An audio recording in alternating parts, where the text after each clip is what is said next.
মুফতি আমির হামজা ভাইকে নিয়ে আজকে যে সমালোচনাটা হচ্ছে, উনি নবীকে সাংবাদিক বলেছেন, এটা একটা অন্যায় হয়ে গেছে, এটা অপ্রয়োজনীয় সমালোচনা। মনে রাখবেন, ভুল যেটা সেটাকে ভুল বলতে হবে, কিন্তু যেটা ভুল না এটাকে জোর করে ভুল বলে কারো গায়ে ছাতা দিলে অপবাদ হয়, এটা তার উপর অভিযোগ হবে মিথ্যা, এটা হয় কবিরা গুনাহ। নবী রাসূলগণ আল্লাহর পক্ষ থেকে আমাদের কাছে মেসেজ পৌঁছিয়েছেন। মেসেজ শব্দের বাংলা অর্থ কি? বার্তা। শিক্ষিত ভাইরা কথা বলতে হবে তো, জানেন না? চুপ থেকে নেই। মেসেজ মানে কি? বার্তা, সংবাদ। আল্লাহর পক্ষ থেকে নবীগণ আমাদেরকে বার্তা দিয়েছেন, সংবাদ দিয়েছেন। এই জন্য যারা বড় বড় নবী তাদেরকে বলা হয় রাসূল। রাসূল শব্দের অর্থ কি? দূত। রাসূল মানে কি? দূত। তারা আল্লাহর পক্ষ থেকে রিপ্রেজেন্টেটিভ, তারা আল্লাহর দূত, আল্লাহর প্রতিনিধি। এখন তাদের কাজ কি? তারা যে দুতিয়ালি করলো, তারা যে দূত, দূতের কাজ রাষ্ট্রদূত। এই শব্দটা কি শুনেছেন? মেসেঞ্জার। আমাদের দেশ থেকে তামাম পৃথিবীর বিভিন্ন দেশে সরকারের কিছু দূত থাকে, প্রতিনিধি থাকে, রিপ্রেজেন্টেটিভ থাকে, রাষ্ট্রদূত থাকে। ওরা এই রাষ্ট্রের পক্ষ থেকে প্রেসিডেন্ট, প্রধানমন্ত্রী, রাষ্ট্রওয়ালা, এমপি, মন্ত্রীরা যে সিদ্ধান্ত নেয়, এই সিদ্ধান্তটা পৃথিবীর অন্য দেশে এই প্রতিনিধির মাধ্যমে তারা পৌঁছায়, তারা কার্যকর করে। তা আমাদেরকে আল্লাহ ইবাদতের জন্য বানাইছে। কোন কাজ ইবাদত, কোন কাজ ইবাদত না, এটা কি আল্লাহ আমাদের সকলের কাছে ওহী নাযিল করবে, না ওহী নাযিলের জন্য বিশেষ লোক আছে? এখানে আমরা যারা আছি আমাদের কাছে কি ওহী আসছে? কিন্তু নবীদের কাছে আসছে কিনা? এই ওহী আসার কারণে তো নবীরা নবী। ওহী মানে সংবাদ, মেসেজ। ওহী মানে বার্তা। এখন নবীদের কাছে মেসেজ এসেছে, এই মেসেজটা নবীগণ আমাদের কাছে পৌঁছিয়েছেন। তো মেসেজ ওহী, এটাকে আরবিতে আরেকটা শব্দ হলো নাবা। কি? নাবা। কোরআন শরীফের 30 পারার প্রথম সূরার নাম কি? সূরা আন-নাবা। নাবা শব্দের অর্থ সংবাদ। তো নবী শব্দটা ঠিক নাবা থেকে এসেছে। নাবা মানে সংবাদ, আর নবী মানে হচ্ছে সাংবাদিক, বার্তাবাহক, মেসেঞ্জার। আল্লাহ যে সংবাদগুলো দিছে, জান্নাত আছে, জাহান্নাম আছে, ফেরেশতা আছে, আখিরাত আছে, আল্লাহর সামনে হাজির হওয়া লাগবে, দাজ্জাল আসবে, এই সংবাদগুলো কোরআনে আসে নাই? ডাইরেক্ট আসে না নবীর মাধ্যমে? এইজন্য নবীকে বলা হয় মেসেঞ্জার। তিনি দূত, তিনি রাসূল, তিনি নবী, তিনি সাংবাদিক। এখন আল্লাহর পক্ষ থেকে যে মেসেজগুলো, যে বার্তাগুলো, সংবাদগুলো পৃথিবীতে এসেছে, এই বার্তা আমাদের কাছে পৌঁছানোর ক্ষেত্রে কোন নবী কি কম বেশি করছে, হেরফের করছে, কোন খেয়ানত করছে? আল্লাহর পাঠানোর সংবাদে কোন নবী কোনদিন সামান্য কমান নাই, এবং আল্লাহর পাঠানো সংবাদের মাঝে কোন নবী সামান্য কিছু যোগ করেন নাই, বাড়ান নাই। আল্লাহর পক্ষ থেকে পাঠানো মেসেজের ক্ষেত্রে ওনারা ছিলেন 100% আমিন, 100% আমানতদার। যদি কোন নবী আল্লাহর পক্ষ থেকে পাঠানো মেসেজের সাথে নিজের কিছু মেসেজ তিনি যোগ করে দিতেন, আল্লাহর নামে চালাইয়া দিতেন, আল্লাহ তাআলা প্রিয় নবীজিকে বলছেন, তোমার কণ্ঠ নারী আমি ছিঁড়ে নিয়ে যেতাম যদি তুমি নিজ থেকে বানায়া আমার নামে কিছু চালাইয়া দিতা। ওয়ালাউ তাকাওয়ালা আলাইনা বা'দাল আকাবিল লাআখাযনা মিনহু বিল ইয়ামিন সুম্মা লাকাতানা মিনহুল ওয়াতীন। আল্লাহ বলে, হে নবী, যদি আপনি কিছু বানায়া আমার নামে চালাইয়া দিতেন, আমি ডান হাত দিয়ে আপনার কণ্ঠ চেপে ধরে ছিঁড়ে নিয়ে যেতাম। আল্লাহর পক্ষ থেকে পাঠানো মেসেজ, সংবাদে নবী সামান্য হেরফের করেন নাই।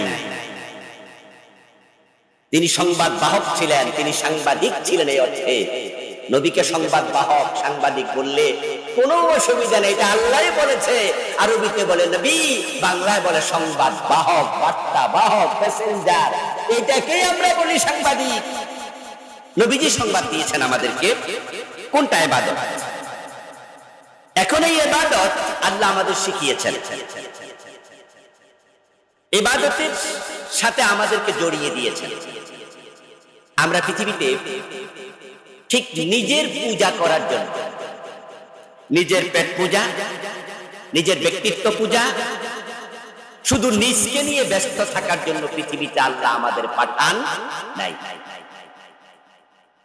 আমাদেরকে কেন পাঠালেন? এক আয়াতে বললেন ইবাদতের জন্য, মা খালাকতুল জিন্না ওয়াল ইনসা ইল্লা লিয়াবুদুন। এখানে বলছেন ইবাদতের জন্য বানাইছি।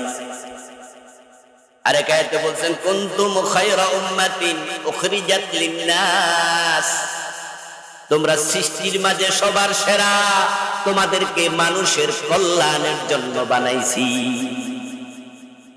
উখরিজাত লিন-নাস, মানবতার কল্যাণের জন্য তোমাদেরকে বানানো হয়েছে, তোমাদেরকে সৃষ্টি করা হয়েছে। তাহলে ইবাদতের জন্য বানাইছে এক আয়াতে বলল, মানুষের কল্যাণের জন্য বানাইছে আর এক আয়াতে বলল। একই আল্লাহ দুই রকম বলছে, তাহলে বুঝতে হবে দুটার সাথে সম্পর্ক আছে, একটার সাথে আরেকটা রিলেটেড। নামাজ পড়া যেমন ইবাদত, মানুষের কল্যাণ করাটাও ইবাদত। যদি কোনো মানুষ ব্যক্তি পূজারী হয়, নিজেরটা ছাড়া কিছু বোঝে না, আমরা তাকে বলি স্বার্থপর। আমার প্রিয় ভাইয়ের একটু জবাব দেন তো, আপনাকে যদি কেউ স্বার্থপর বলে, আপনার কি ভালো লাগে না খারাপ লাগে? তাহলে বোঝা গেল শুধু নিজকে নিয়ে ব্যস্ত থাকা ভালো কাজ না। বাংলার কোন একজন কবি লিখেছিলেন, আপনারে লই বিব্রত থাকিতে আসিনি কেহ অবনি পরে, সকলের তরে সকলে আমরা, প্রত্যেকে আমরা পরের তরে। আল্লাহ বানাইছে, এই জন্য আপনি আল্লাহকে ইবাদত করতে হবে, আল্লাহকে সিজদা করতে হবে, আল্লাহর কথা মানতে হবে। আবার মানুষের জন্য বানাইছে, এই জন্য আপনি নিজেকে নিয়ে ব্যস্ত থাকতে পারবেন না, মানুষের কল্যাণ আপনাকে করতে হবে। এই জন্য হক সমূহ দুই ভাগে বিভক্ত, আমাদের দায়িত্ব দুই ভাগে বিভক্ত। আমাদের কিছু দায় দায়িত্ব দিয়ে আল্লাহ পাঠাইছে, একটা হলো হাক্কুল্লাহ আর একটা হাক্কুন নাস। এই যে আজকে আমার হক, হক নিয়ে আলোচনা, বান্দার হক। আলোচনা শুনবেন, হৃদয়ে গাঁথবেন, ওয়াজ বাড়িতে নেবেন, আমার সাথে কিছু কথা বলবেন, কথায় কথা আসবে। হক দুই প্রকার, একটা আল্লাহর হক আর একটা বান্দার। এবার বলুন তো হক কয় প্রকার? প্রথমটা কার হক? কারণ তিনি সৃষ্টি করছেন, তিনি আপনারা আমারে বানাইছেন, এই জন্য তিনি আমাকে আপনাকে বানাইছেন। বানানোর কারণে তার হক হলো এক নম্বর। আল্লাহর হক কি? ওয়াবুদুল্লাহ ওয়া লা তুশরিকু বিহি শাইআ। এখানে যে সূরা আন-নিসার 36 নম্বর আয়াত আমি তেলাওয়াত করলাম, আয়াতের শুরুতে আল্লাহ তাআলা নিজের হক বললেন, তারপর আয়াতের পরের অংশে এবার বান্দাদের হকের কথা বললেন। আল্লাহর হক হচ্ছে আবুদুল্লাহ, আমরা সবাই আল্লাহর ইবাদত করব, ওয়ালা তুশরিকু বিহি শাইআ, এবং আল্লাহর সাথে কাউকে কোনোদিন শরীক করব না। আমার আগে ফরাইজি ভাই শিরক নিয়ে কিছু কথা বলছে না? ইন্নাশ শিরকা লা যুলমুন আযীম, এটা বড় অপরাধ। আল্লাহর হক শুধু আল্লাহকেই দেবেন। এখন আল্লাহর হক গুলো চেনা দরকার আছে না ভাই? যদি আপনি শিরিক করেন, আল্লাহর হক নষ্ট করলেন। এখন কোন কোন কাজ শিরিক, কোন কোন কাজ শিরিক, এ নিয়ে আমি একটি বই লিখেছি। আমার বইটার নাম দিয়েছি, আমি এই বইগুলো আমি বইটার নাম দিয়েছি প্রচলিত শিরক ও তা থেকে বাঁচার উপায় আমার গাড়িতে আছে, আমি আপনাদের দেখাবো আজকে। যদি আলোচ্য বিষয় আমার এটা না, জাস্ট বলছি, আমি আমার ছোট্ট বইতে 29টা শিরক। যদি আপনি এখান থেকে একটা শিরক করেন তাহলে আপনি আল্লাহর হক নষ্ট করবেন। আমার বন্ধু, আপনি যখন বিয়ে করবেন, করেছেন, করাবেন, যার সাথে ইজাব কবুল হলো, আপনি বিয়ে করার পরে আপনার স্ত্রীর পায়ের নখ থেকে মাথার চুলের আগা পর্যন্ত এখানে অন্য পুরুষের টাচ করার অধিকার আর। আপনারা কি আমার কথা বুঝে আসতেছে? তো কথার জবাব দিয়েন। আপনার স্ত্রী এটা বুঝতে হবে যে আমি তাকে স্বামী হিসাবে গ্রহণ করেছি, আমার পায়ের নখ থেকে মাথার চুলের আগা পর্যন্ত পরপুরুষ আমার গায়ে ধরবে না, তাকানোর অধিকারও নাই। এটা আমার স্বামীর হক। আপনি বিদেশ চলে গেলেন, আপনার বউ পাশের বাড়ির একজনের সাথে সম্পর্ক করলো, তার সাথে হাসে, তার সাথে ডলাডলি ঘষাঘষি করে, আপনার বউয়ের গায়ে সে মাঝে মাঝে হাত দেয়। এই কাজটা কি আপনার হক নষ্ট নয়? এটা খেয়ানত। শুধুমাত্র জানা না, শুধু ব্যভিচার না, শুধু কবিরা গুনাহ না, এই যে স্বামীর হক ছিল যা নষ্ট করছে, ওই বউ শুধু জেনাকারী না, সে খেয়ানতকারী। আপনি নামাজ পড়ছেন না, এতে শুধু আল্লাহর হক নষ্ট করছেন তা নয়, এটা তো আল্লাহর হক নষ্ট তো হচ্ছেই। যদি আপনি আল্লাহর ব্যক্তিগত যে সমস্ত সিফাত আছে, গুণাবলী আছে, ওইগুলাতে অন্য কাউকে জড়িত করেন, তাহলে আপনি শিরক করে বড় খেয়ানত করলেন, আল্লাহর হক নষ্ট করলেন। এজন্য আল্লাহ শিরকের গুনাহ ক্ষমা করেন না। 29টা লিখেছি আমি আমার বই, যাওয়ার সময় নিয়ে যাবেন, গাড়িতে আছে আমার লেখা মোটা একটি বই, আলহামদুলিল্লাহ। তো আমরা আল্লাহর হক নিয়ে আজকে কথা বললাম না, এটা অন্য কোনো দিন। এবার পরের অংশ, বান্দার হক।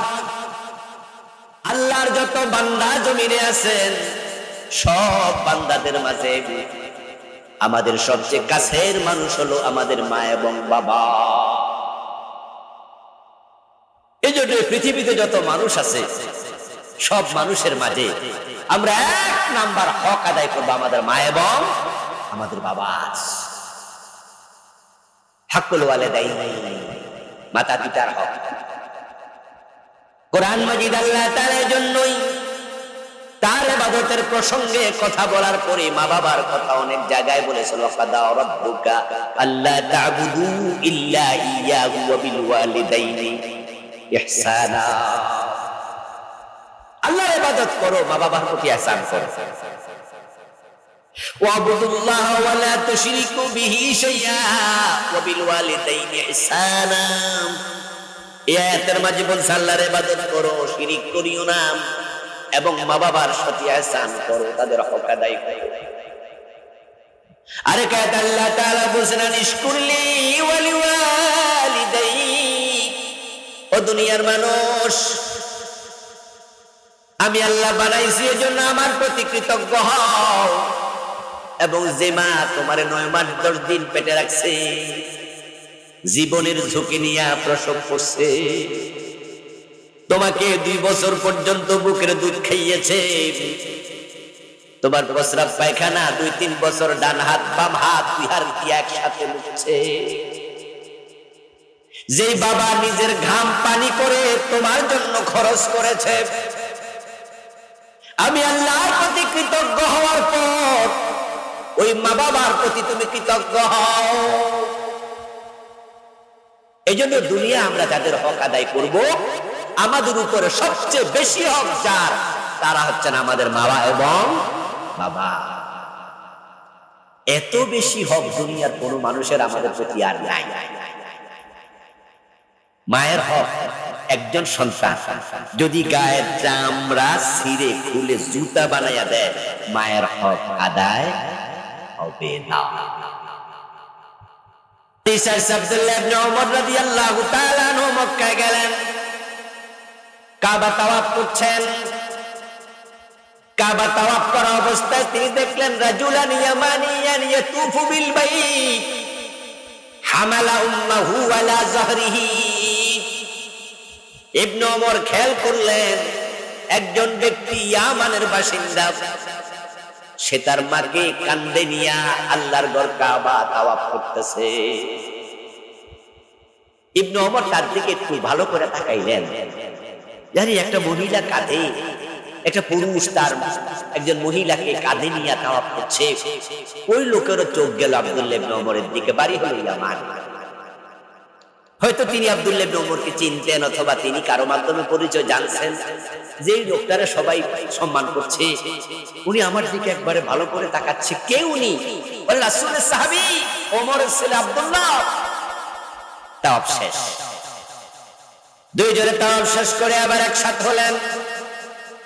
ওই ইয়ামানের বাসিন্দা আব্দুল্লাহ ইবনে ওমর রাদিয়াল্লাহু তাআলা আনহুকে বলছেন, ও নবীর সাহাবী, আমার মা বড় বুড়ো মানুষ,